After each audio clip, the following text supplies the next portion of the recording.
All right, guys, welcome back to TCI headquarters. Time to talk Pitt. I'm excited this week. This Pitt is the only ACC team I have not gone to, so I'm excited to be there. Davis, obviously, a big Steeler fan, country, so yeah. he's excited to be going home, and Sam's just excited to see Clemson win 65-3 this week. So, huge game, a lot on the line this week.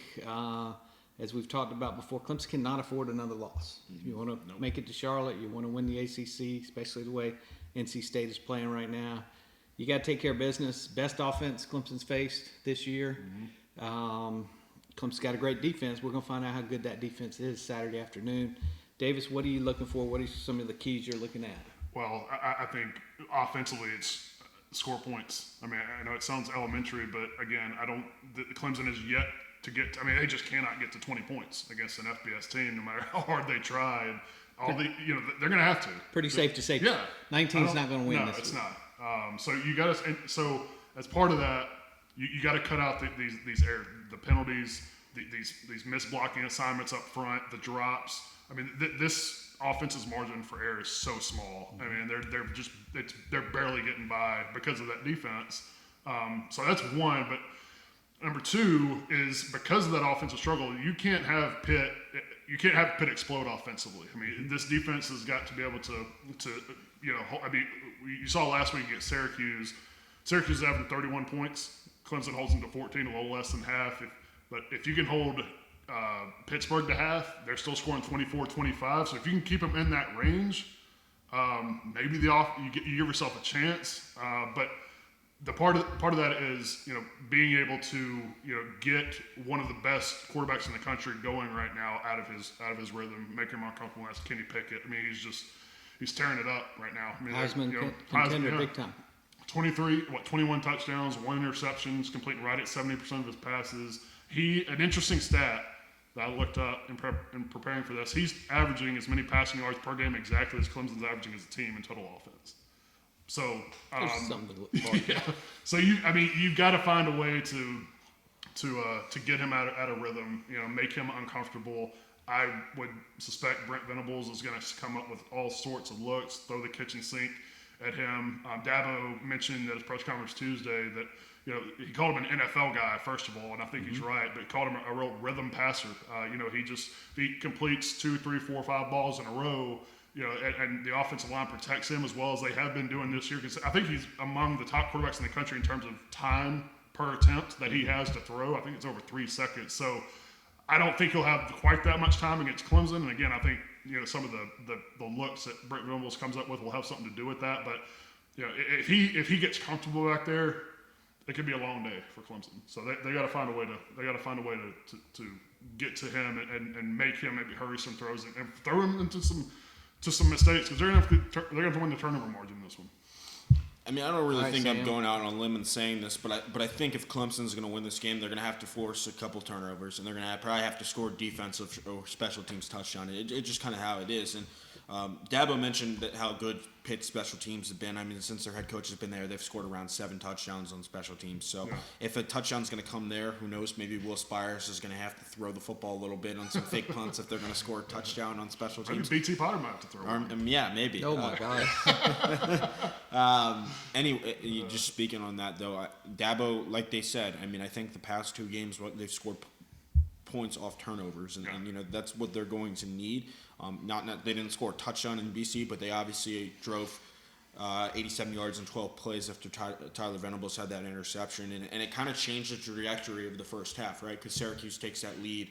You don't really know how that game goes. Obviously, Clemson, Syracuse ended up scoring and tying the game right after they scored, but it still kind of changed the trajectory of that first half.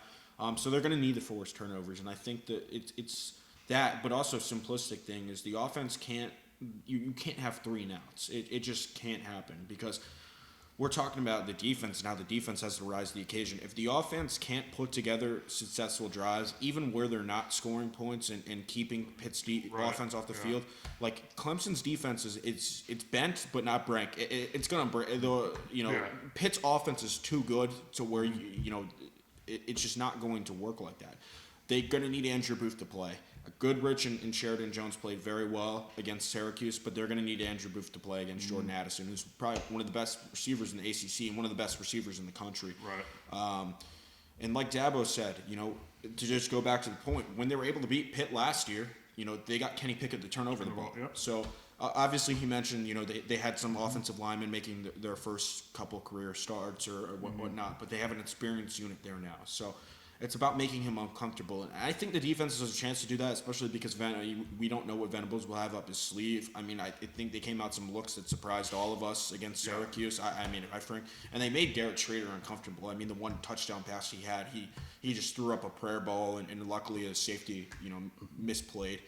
I think one place that maybe Pitt can exploit Clemson, that Clemson really got exploited their Syracuse was running the ball. Obviously, they hunkered down in the second half and were able to stop Sean Tucker for the most part, who won the ACC running back of the week. But, I mean, in the first half, he ran all over them. So, those are obviously a couple obstacles. But I think the defense can only do so much here, right? I mean, they've rose to the occasion every time.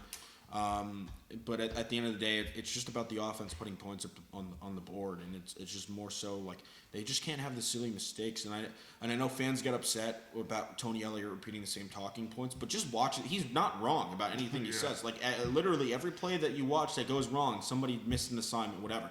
Yeah, you can bottle that down to coaching, but at some point these guys have to execute. Right. And I know there's not the cohesion of the offensive line, but the blocking from the receivers on the outside just hasn't been there. And I think for me, the key to this for Clemson's success on offense is just being able to run the football in Pitt. But Pitt also has a very good defensive line, so it's like, it's tough because the keys are there for Clemson to win this game, but also at the same time, it's like, they have to get over the hump that they haven't proved they've been able to get over all season, at least in regulation. Yeah. All right, I'm gonna go defense. Obviously, everybody's worried about how Clemson's offense is going to do. Venables is a master in games like this. Now, the problem is he doesn't have two of his great weapons in the middle on the defensive line. You talked, Sam, about we saw some things that surprised folks against Syracuse. Davis, we were up in the press box talking about that three-man front, and they kept kind of rotating that around a little bit. And I think I mentioned to you, I think some of that was just to prepare a little bit for this week. Yeah. I don't think you're going to have to – I don't think Pitt has the running game that Syracuse has. I think this is going to be more of a game where, okay, how does Clemson stop the Heisman candidate quarterback in the passing game? So we've talked a lot this year. One of the weaknesses has been Clemson linebackers down the middle and their coverage in the middle. That's going to be something Clemson's got to solve. But as you guys have both kind of hit on, Clemson's got to get pressure. They've got to get pressure on the quarterback. I think they can do that a little bit better this week. Last week, Xavier Thomas played his butt off, and he was so frustrated because he kept getting in the backfield. He kept chasing the quarterback around. He just couldn't quite get him on the ground. Going to need to get him on the ground. We're going to see some blitzes from the linebackers, from the safeties, from the water boy on the sidelines. I mean, Venables is going to roll it all out this week. And knowing Venables in the bye week, I bet you he spent some time preparing for this one. I think that's why we saw some of the things out there. You mentioned Booth. Certainly be great to have him out there. I was impressed with Wiggins and some of the other guys, but they're not Andrew Booth talent-wise. So I think we need to see that. And I think for Clemson on the offensive side, my key is going to be run the football. If they can run the football, that's going to set up better things in the passing game. That's also going to keep that defense off the field a little while, give them a little bit of rest, which they're going to need. I will say this, though, on the defense. Everybody talks about how great they played. They haven't played great when the game's on the line at the end of the game. They had a 10-point lead at Syracuse. They gave up the touchdown. They gave up what should have been the tying field goal. We saw that NC State late in the game. Defense did not play well. NC State pulls that game out. Drove down for what should have been a winning or a field goal there. Boston College also had the chance. So they played great, and overall their stats are wonderful. But when in the fourth quarter with the game on the line, they haven't played as great as they could in that environment. So I'm hoping, because I think if they get in that same scenario this week, with the quarterback Pitt's got, I'm not sure they're going to be able to get that last stop and prevent that loss. Well, if they have to defend 96 plays like they did against NC State, forget it. I mean, that was a big reason into that game why they, in my opinion, why they couldn't stop. But last week, that wasn't problem at all. Right, yeah. And that was two back-to-back drives with a 10-point lead where they did not perform. I think a part of the issue there is, I mean, the offense is just not on the field enough, right? So at the end of the game, the defense is fatigued at that point, and they're allowing. But things last to week happen. the snap counts weren't bad for Clemson. That's true. Yeah, I don't know. I mean, back to your point, I just think the offense's issues just magnify everything else. Yep. Yeah. Like, And if the offense is playing normal, those things don't Right, matter because exactly. you're not in those positions. But And the defense Well, has that's to play what- yeah. relatively. I mean, sometimes I mean we'll talk about the offense pressing, but sometimes the defense might be pressing too because they know that they have to play a nearly. that's what I'm looking for. They have Defense to got play to a play nearly perfect game because right? of the outfit. All right, now let's take all of those things and let's put our score predictions together. Davis, we always start with you, so Okay. we're gonna let you let the cat out of the bag here to start this off. I think Clemson. I don't think Pittsburgh's offense is going to go crazy. I think Venom again with the 3-man front. I think they're going to play more nickel and dime stuff and blitz a lot out of that because again, I don't think you can rush just 3 against. But you're going to have to get some pressure on Pickett. And I think they will. I won't be surprised if they force him into a mistake or two. I still think Pitt's going to score at least in the high 20s, though. I mean, again, that'd be like half of what they score normally. And I just don't think Clemson's going to score enough. I mean, all the coaches and players they keep talking about this breakout performance coming, yet it looks the same every single week. So I'm going to say Pitt 28, Clemson 20, and I'm not confident Clemson gets to that 20 point. I don't think to your point, You're more Pitt, confident in the 28 than the 20. than the 20, yeah. I mean, the only reason I say 20 is because I don't think Pitt's defense is great. And again, They're not. a lot of this is self-inflicted for Clemson's offense. If you cut out the penalties, cut out the drops, stop playing from behind the chains, I think you can get more scoring opportunities, but they just haven't shown it. I just don't. Ultimately, I don't think they're going to be able to keep up. So I think Pitt's going to win 28-20. Yeah, All right, Sam. I'm going to follow suit here. I think Pitt's going to win. I have Pitt winning 30-24. I had a higher score earlier, but You hear that, Venables? 38 points. no, I said 30. 30. Oh, I thought 30 you said to 24. 38. Okay. I think Clemson's going to be able to get over that hump, but I mean it's that 20-point hump. But I also think that might be a garbage time touchdown that we're talking about here. I just don't think. I think Clemson's defense is good enough to stop Kenny Pickett from putting up 50 points as they've been able to do pretty consistently. But I don't think their offense is at the point where we can rely on them to go punch for punch. I mean, in the past, Pitt has a loss at home to Central Michigan, right? So Western Michigan. Michigan. I got my Michigans That was confused a there. shootout, That right? was, yeah. Yeah, so I mean, Pitt is proven vulnerable if a team can go punch for punch with them, right? Clemson is not proof through any of these 6 games that they can go punch for punch with any team in terms of scoring touchdowns like that. So for me, I think Pitt's just going to be able to outlast them, just because I don't think Clemson's offense is going to be on the field enough for it to take a load off the defense's back, and I really think that. This is a game that's pretty much close until the fourth quarter where Pitt pulls away and I have them winning by 6. But I think while I do think the first 45 minutes is going to be close, I think the remaining 15 is just going to be Pitt. Going to have. I think you're going to have a fatigued defense, and I think you're going to have an offense that's not able to get in a rhythm, and that's what you get. Yeah, that's a good point that you made earlier in the segment about the offense needing to stay on the field to keep Kenny Pickett and Pitt's offense off the field. And to your point, I don't And even know if they're they're gonna not do it. scoring points, at least if you take some time off the clock, go like a 5-minute drive. I mean, obviously like to obviously like to score points. Yeah, and at this point, this offense needs some. They points. do, but I mean, But yeah, you'll obviously take a 5-minute drive where you end up punting over. We're done 3 and out. in less than a minute, right? So All right, guys, I got 2 haters here, thinking that Pitt's going to pull the victory.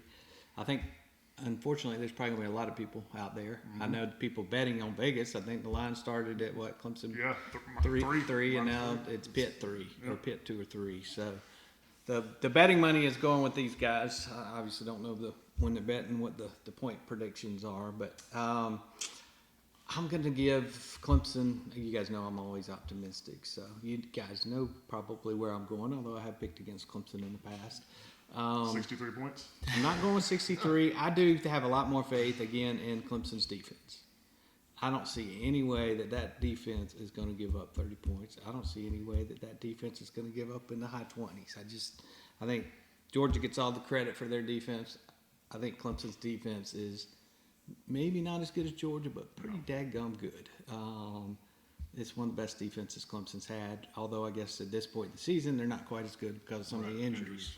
But I still think they're very, very good. So I think Clemson's going to find a way to win. And we talk about this a lot on the videos here over the last few years. There's a vibe you pick up from the coaches during the week and during the press conferences. That's usually been a good sign. Not always, but pretty good. You guys mentioned in the earlier video, just Dabo seemed a little more relaxed, wasn't sniping at people this week. And, Venables was pretty, relaxed yesterday, even knowing what he's got coming. So I think those coaches are a lot more confident.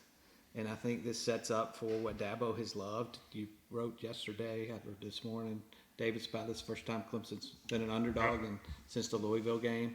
16, So this is right where this is Dabo's wheelhouse.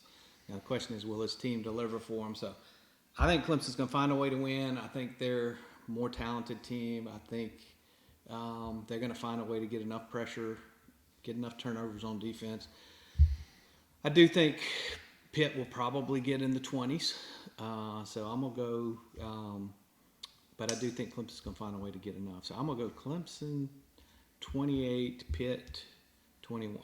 So we'll see where we end up. Yep. I don't think any of us have a clue. I don't think most people out there really have it's hard to read this Clemson team. Well, yeah, which Clemson team is going to show up? Yeah, is this the week where they finally break out? We've been waiting on that all season, so I don't know whether this will be the week or not. But we do know this is going to be a big game, huge game. We got a ton of stuff headed your way. Davis will be up there this weekend. I'll be up there this weekend. Bart will be up there this weekend. Alex will be up there this weekend. So we got it all covered for you. I can't wait to see fans in a Pittsburgh stadium. Yeah. I mean, the Steeler game's usually half empty. This week I expect a great crowd from. I don't know what you're talking about. I expect a great crowd from. I put a question on the board this morning. A lot of Clemson fans are responding that they're making this trip just because they haven't made that trip before. That's So a good point. I'm I was just interested about see to that. ask, and wonder how many Clemson fans you think might actually go. But I guess the fact that it's a new venue. It's a new in venue. Pittsburgh, Yeah, and we saw this first time they went to Boston, first time they went to Syracuse, other places. Yeah. Clemson fans, it's nice to go somewhere different, and Right. somewhere new. And Pittsburgh, It's a nice obviously, city, is too. a good city to visit. Great city. Be a lot of Iron City flowing Oh, yeah. Friday, Saturday night. French fries in your sandwiches. Yeah, I'm not sure I'm gonna try that. This guy probably likes Yeah, it. it's okay. He could probably eat it in It's about per many brothers. 30 seconds over under. It's good. I think it's overrated, but Is it's it? good. Yeah. Okay. I mean, it's something you should do once if you're in there in Pittsburgh. Okay. So. All right, guys, stay tuned to TCI. This is Miles Murphy. Make sure to check out Clemson Insider's most complete football coverage. Nobody does it better.